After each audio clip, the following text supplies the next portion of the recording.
Hey guys, John here from John's DIY Playground. Hey, I just wrapped up an LED lighting project for under my trailer, and I'll show you what it looks like at night at the end of this video. But it was a 5-meter LED strip, and what I did was I have power right here that I can tap into inside the basement storage area of the trailer.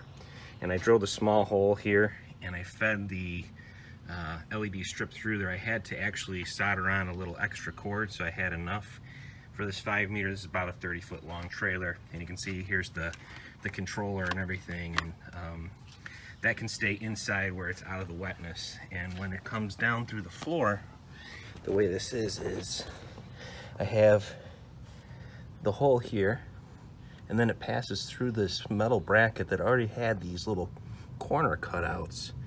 And so I passed the wire through there, and I started using it. It's a two-sided adhesive, and I used acetone to wipe down the top of this thing before I stuck the things on. But I went all the way through those brackets and all the way down the trailer, so it makes it actually just to the stairway.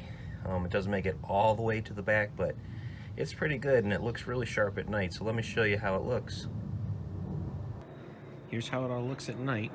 I like that the lights extend far back enough that it does provide some light for the stairs as well, so you can see them at night when you're getting in.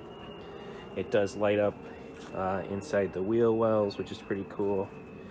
And then it doesn't really shine too far, like beyond this little, I would say, 3-foot gap next to the walls of the trailer.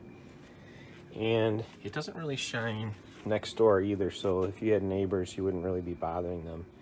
And you can see with the remote control, I can switch the color to blue, to red. You can even run like fade mode where it changes colors. So really happy with this mod, and if you liked it, please give me a thumbs up, and remember to click subscribe so you're notified when new videos come out. This is John from John's DIY Playground. Have a great day.